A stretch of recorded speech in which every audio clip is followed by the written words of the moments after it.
জামাত শিবিরের যে গুপ্ত প্রেম গতকাল একদম এস্টাবলিশড হইল যে তারা আলোকচিত্র প্রদর্শনীতে সত্যিকার অর্থে তারা হলো আওয়ামী লীগকে হৃদয়ে ধারণ করে এবং তারা যে রাজনীতির খারাপ ছাত্র কোন সেন্সে বলা যায় বা ধাপ্পাবাজ ছাত্র বলা যায়, দুষ্ট ছাত্র বলা যায়, তারা হলো ওইখানে ইতিহাস বর্ণনা করছে, শেখ মুজিবকে মহিমান্বিত করে তারা ইতিহাস বর্ণনা করছে, যেখানে মহান স্বাধীনতার ঘোষক, যেখানে কালুরঘাট বেতার কেন্দ্র থেকে উনি নিজে কলকাতার ফোর্ট উইলিয়াম মিউজিয়ামে, তারা অন্য দেশ ভিন্ন দেশ ভারতে, তারা কলকাতার ফোর্ট উইলিয়াম মিউজিয়ামে একজন মাত্র মুক্তিযোদ্ধার ছবি আড়াআড়িভাবে রাখা, যে হাত উনি কোনাকুনি করে দাঁড়িয়ে আছেন, সেটা হলো শহীদ রাষ্ট্রপতি জিয়াউর রহমান বীরুত্তম।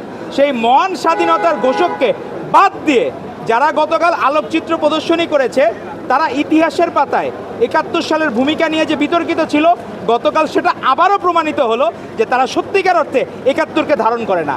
এবং তারা ২৪কে নিয়ে যে বেচা বিক্রি শুরু করছে, তাদের কোনো কিছু বিক্রির আর কোনো কিছু নাই।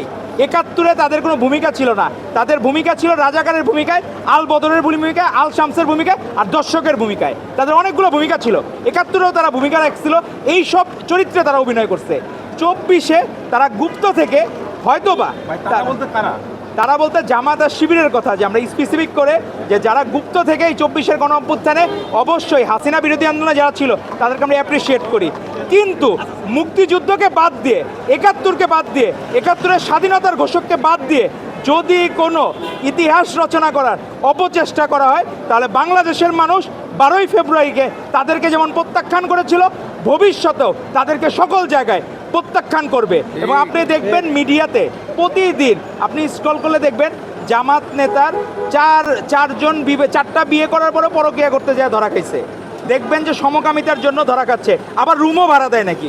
ঢাকা বিশ্ববিদ্যালয়ের পবিত্র ক্যাম্পাসকেও তারা বিভিন্ন জায়গায় ভাড়া দেওয়ার জন্য ব্যবহার করতেছে। তো আগে আমরা বলতাম যে আপনারা বোনদেরকে নিরাপদ রাখেন, এখন বলতে হবে ভাইদেরকেও নিরাপদ রাখেন। এখন আমাদের বোন ভাই কেউই জামাত শিবিরের কাছে নিরাপদ না। তো আমরা সকলকে অনুরোধ করব, গতকাল যে ইতিহাস বিকৃতি ঘটেছে, এখানে ইতিহাসের চরম বিকৃতি ঘটেছে। মহান স্বাধীনতা ঘোষক হিসাবে ভারতের প্রেসিডেন্ট পর্যন্ত নীলাভ, যে উনি নিজেও বলেছিলেন যে মহান স্বাধীনতা ঘোষক শহীদ রাষ্ট্রপতি জিয়াউর রহমান বীরুত্তম, প্রত্যেকে এটা সবচেয়ে এস্টাবলিশ সত্য। আপনারা যে মুনাফিক এটা বাংলাদেশের মানুষ জানে, এটা বারবার আলোকচিত্র প্রদর্শনী করে ৭১-কে বিকৃত করে, ৭১-কে হাসিনা বিকৃত করতো। আপনাদের সাথে মনে হয় যে হাসিনার প্রেতাত্মা ডাক্তার শফিক সাহেবদের উপর ভর করেছে। এই ধরনের ইতিহাস চর্চা বাংলাদেশের মানুষ আর দেখতে চায় না। ভবিষ্যতে আমরা চাবো সত্যিকার অর্থেই তারা যদি বাংলাদেশকে ধারণ করে, তাহলে ৭১-এর সত্যিকার ইতিহাস জনগণের সামনে তুলে ধরবে, নাহলে বাংলাদেশের মানুষ তাদেরকে আস্থা করে ফেলে।